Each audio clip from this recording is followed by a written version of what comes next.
We have a problem. Yes, you and I, we have a problem.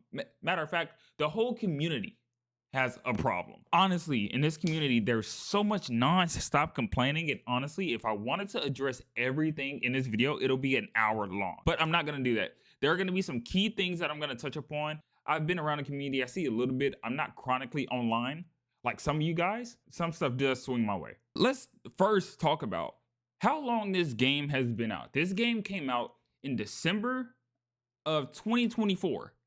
So it's 2026. So the game has been out for a year and a couple months now. And look at how much content we have gotten on this game. You cannot talk down on the crew and we have this much content in the game. We have so many heroes coming out. When I first started in season 1, there weren't nearly as many heroes as there are now. There are like what, double the amount of characters that were back when the game first started. Let's look at Siege, for example, the game that I had came from. I wasn't too good at Siege, but I played a lot of Siege. Let's look at that. I've been playing that game since 2017. They released a new character every season, which was what, like every 3 months? Rivals is doing that every month.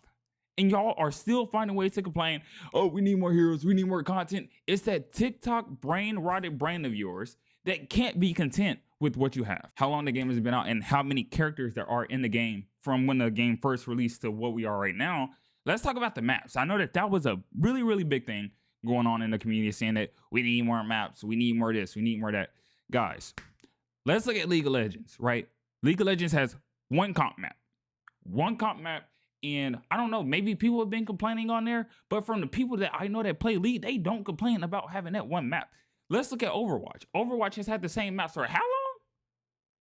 Siege has had the same maps for how long? And y'all are complaining about maps. Like, yes, I'm not saying that this game doesn't need to keep pumping out fresh content. But what y'all are failing to realize is that we have so much. This is no glaze or nothing. This is probably the most content-filled game I have ever played. All the heroes play different. There's so much to do. You can get lured. There's customizability. There's more things that you can earn. You can earn units. Like, there's so many characters in the game. And it's actually a part of the whole series I'm doing. I'm doing Marvel Rivals, every character to Lord. I'm actually going to be getting every character to Lord. It's going to take a while because they keep adding a lot of new people, new content. But that is something that I'm doing. And I have so much. I have content for days just because of that. Oh my God. Let's talk about one of the most controversial things that I see a lot of big people talking about and complaining about. Look, I have 76 subscribers at the time of this video, which is fine.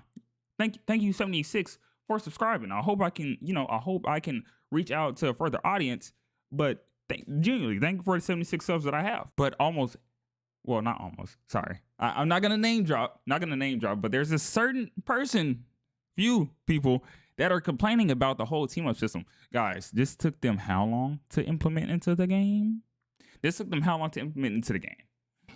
be real. And at the beginning of the season, everyone was like, oh my God, this is gonna be broken. This is gonna be broken. There's a new team up for this. There's a new team up for that. This patch, this season has made characters that were unplayable unless you had a team up with them to where they can finally last on their own and you can actually play them and they're not a throw pick. For example, let's talk about Mantis. I actually got her Lord. I was playing her before the update, it was pretty cool, but it is hard to heal with her life orbs when they don't do as much damage when they don't do as much healing and they do healing over time. Now, with this season patch, with season 9, this has allowed me, while trying to get Mantis Lord, able to heal my teammates a lot more effectively, while also damage boosting them with the Adam Warlock team, or not Adam Warlock, with the Star Lord team up. Oh no, I keep on saying Adam Warlock, with the Star Lord team up, and I'm able to do so much more on Mantis. And that's just one example. There are plenty more of examples in this game that I'm pretty sure you guys have probably seen, where there are characters that were unplayable before. Super hard to play, super hard to justify playing, but now since they have their team ups, you can play them now. And it's not considered a throw pick, and now you're actually getting value on that character and you're helping out your team. And oh my goodness, I don't know if I can say this enough. I probably had already touched on it. This is like beating a dead horse, but yo, make your own opinions. Play the game for yourself. Put in some time on a game for yourself. If you really enjoy this game or if you really want to give it a shot, do that. I'm not saying not to watch your favorite streamer. I'm not saying not to watch your favorite YouTuber. Do it. Y'all can't think for yourselves. Y'all can't. One person will say that this is trash, right? And now the whole community is saying, oh, this is trash. But then there's one outlier that tries that trash thing and then he gets pretty good with it. And now everyone's like, it's broken. It happened with Black Cat. Everyone thought Black Cat went into the shitter, but now Black Cat is still really good in a poke heavy season. I don't get it. You have to start making your own decisions and coming up with your own conclusions, because you're copy and paste. It's already hard to find people that think for themselves now because of all the content and TikTok and everything going around. But especially on a game that I enjoy, I play this game every day. On a game that I enjoy, and seeing how people really just, they think the same, they comment the same, it's the same. Everyone is the same. Everyone thinks the same. And it's like, yo, come up with your own conclusion. And I'm not saying everything has to be different. Everyone's gonna, everyone has to explain something different, because it's impossible. But the amount of hate just because one person hates something is insane. It is insane. And yes, you may see this as me glazing Marvel Rivals. But now I'm here to nip that in the bud and say that, yes, it's not perfect. No game is perfect. No game has ever been perfect. There's going to be toxic people. There are going to be cheaters. There's going to be this. There's going to be that. But it is their job, Marvel Rivals' job, Guang, Double G, the devs, it is their job to make this better. And from what I've been seeing, from me being back on this game for 3 months, I've been back on this game for 3 months. I've seen so much change in 3 months. Yes, there were certain characters broken, and I mean, a lot has changed, but there's always something new going on. And yes, with something new, there are going to be problems. There are going to be bugs.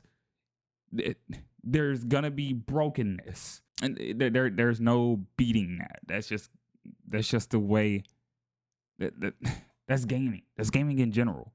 Look at Call of Duty. What happens when they have a new gun? When they have a new battle pass? So, no, actually what Call of Duty does, they put the new gun in the battle pass, and then the people in the battle pass, they get the gun early. The gun is stupid broken, or they will put it in a bundle, and then you get the bundle, the gun is stupid broken, and then once everyone have it, then they nerf it. Like, so, the characters are free in this game, by the way. So you don't have to pay a dime to play with these new characters that are broken and busted. But then if they aren't broken and busted, then people are going to complain, saying that it's underwhelming, that it's mid, that instead of, okay, maybe I have to learn this character. You know what? Why would I want to go and learn this character when, guess what? I just want someone that's broken. I just want someone that I can just run in there all willy-nilly, slaughter the whole lobby. That's what you want. And then when you get that, you still complain. So it's literally no pleasing. What I'm trying to get across is that this is a good game. I don't care what nobody say. I don't care how much hate this game gets. This is a good game. They are in touch with their community. They are constantly having tournaments. They're constantly doing things for the community. They're constantly listening. What happened with the whole Storm situation, guys? What happened with the whole Storm situation? Y'all made an uproar about it, and now they're doing something about it. So can we at least give them some grace there? And don't use this as a bully tactic neither. Don't just keep on trying to bully these devs into getting what y'all want. I mean, we need to they need to satisfy the player. Yes, they need to satisfy the players, but don't bully the team. The team is probably working around clock with how many characters you're getting and with how much stuff is going on in the game. Again, this whole team up system took them, I believe, a year to implement into the game. It's insane. I honestly just don't know what to say. Shout out to the short that I seen that actually, I mean, I was already thinking this, but now I'm just like, you know what? I'm gonna just go ahead and drop a video on it, because you motherfuckers are so ungrateful and so disingenuous and so passive aggressive. You know who I'm talking about. If you don't, if you watch a little bit more Marvel Rivals content, you understand. But yeah, it's honestly insane. But anyways, I hope you enjoyed the video. Yeah, the next one, you'll see it when it drops. See ya.